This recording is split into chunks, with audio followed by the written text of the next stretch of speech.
Olá, você que me segue no Rodrigo Silva Arqueologia. Estou de volta trazendo mais um vídeo arqueológico para você, onde procuramos as pontes, as associações que podem existir entre a história antiga e as páginas da Bíblia Sagrada.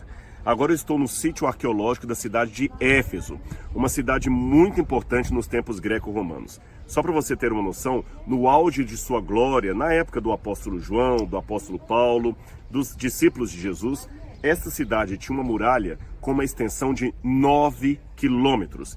A extensão das muralhas passavam por toda a parte. Hoje, evidentemente, só sobraram ruínas. E exatamente aqui você vê que é um lugar muito concorrido, tem turistas do mundo inteiro. A cidade atual aqui, a cidade de Kuşadası, nós estamos na Turquia, os navios param aqui, as pessoas descem, vêm visitar, tiram fotos, tem explicações. Ali atrás, onde você está vendo alguma arquibancada, algumas colunas, essa arquibancada aqui é um pequeno teatro que os gregos davam o nome de Odeon. Havia o teatro grande, geralmente em forma de meia-lua com as arquibancadas, e o Odeon, que era um teatro menor, geralmente para exposições de músicas, concertos musicais ou classes, aulas. Esses Odeons às vezes eram alugados por professores que queriam fazer dali uma escola de pensamento. Os gregos gostavam muito da escola de pensamento. E o livro de Atos dos Apóstolos menciona que Paulo chegou aqui à cidade de Éfeso. Ele chegou aqui, ele estava nessa cidade, e quando Paulo chegou aqui, ele encontrou um grupo de discípulos aqui que reuniam-se em nome de Jesus, mas não sabiam sobre o Espírito Santo. E Paulo perguntou: vocês nunca ouviram falar do Espírito Santo? Eles falaram: não. E em nome de quem vocês foram batizados? Eles falaram: não, nós batizamos no batismo de João. Então a Bíblia fala que Paulo os rebatizou aqui em Éfeso, fez cair sobre eles o Espírito Santo. Paulo orou a Deus, o Espírito Santo caiu sobre eles. Então eles tiveram manifestações espirituais muito singulares naquele momento. E aí a igreja começou a crescer. Depois veio o apóstolo João e também pregou nesse lugar. Paulo começou seu ministério aqui pregando na sinagoga, que nós não sabemos onde havia. Mas logo houve um problema com os judeus que não permitiram mais a presença de Paulo na sinagoga, e ele então começou a reunir durante pelo menos 2 anos com os discípulos na chamada Escola de Tirano.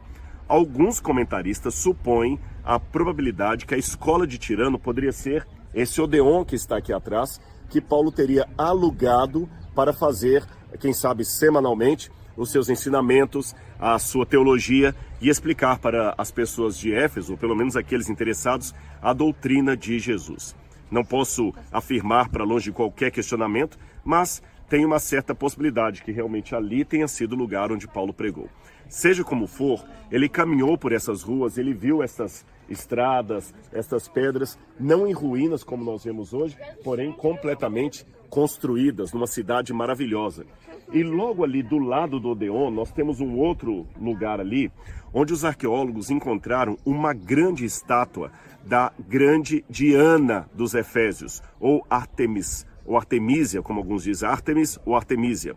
Diana era o nome romano da mesma divindade.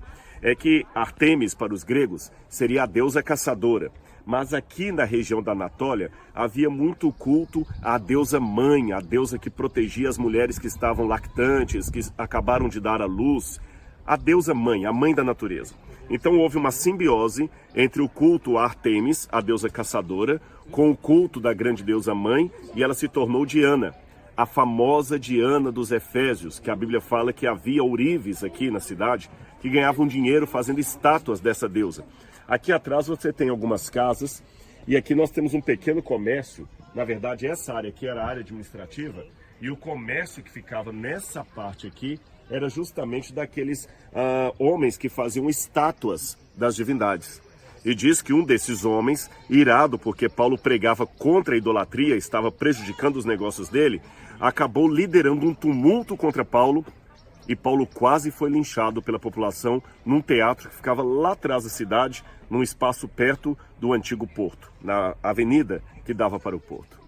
São pedras milenares que contam parte da história sagrada. Agora, quando eu vejo tudo isso, eu fico imaginando Paulo pregando aqui em Éfeso, no início feliz, contente que o evangelho estava progredindo, e depois quase sendo linchado por milhares de pessoas. Mas esta é a vida, é a rotina daqueles que pregam a palavra de Jesus.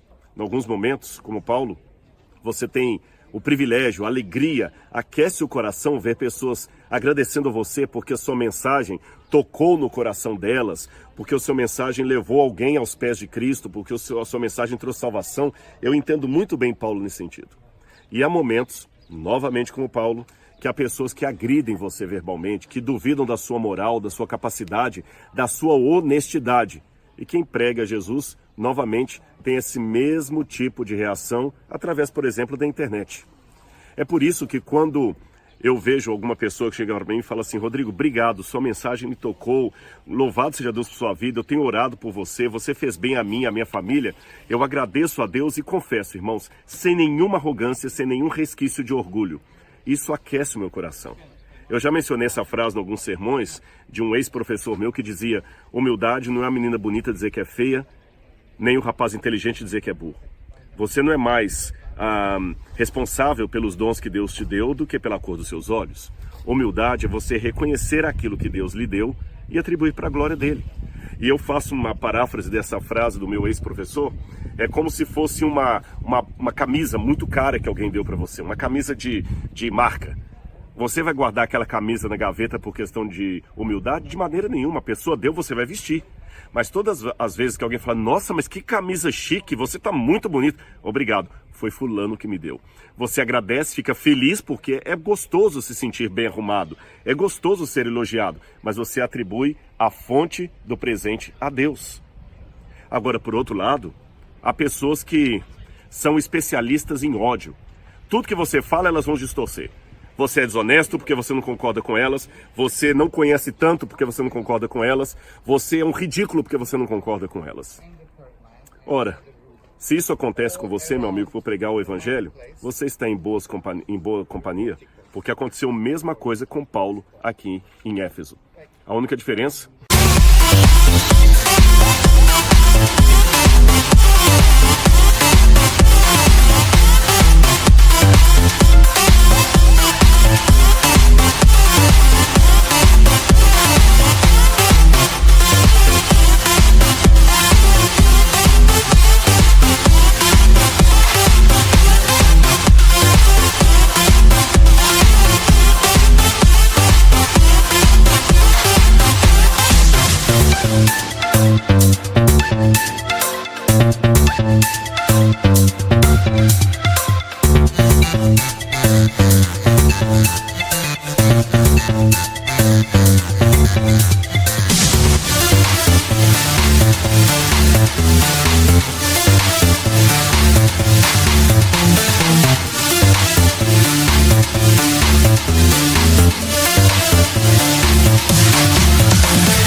É que naquele tempo eles não tinham internet, mas já havia os haters da comunidade.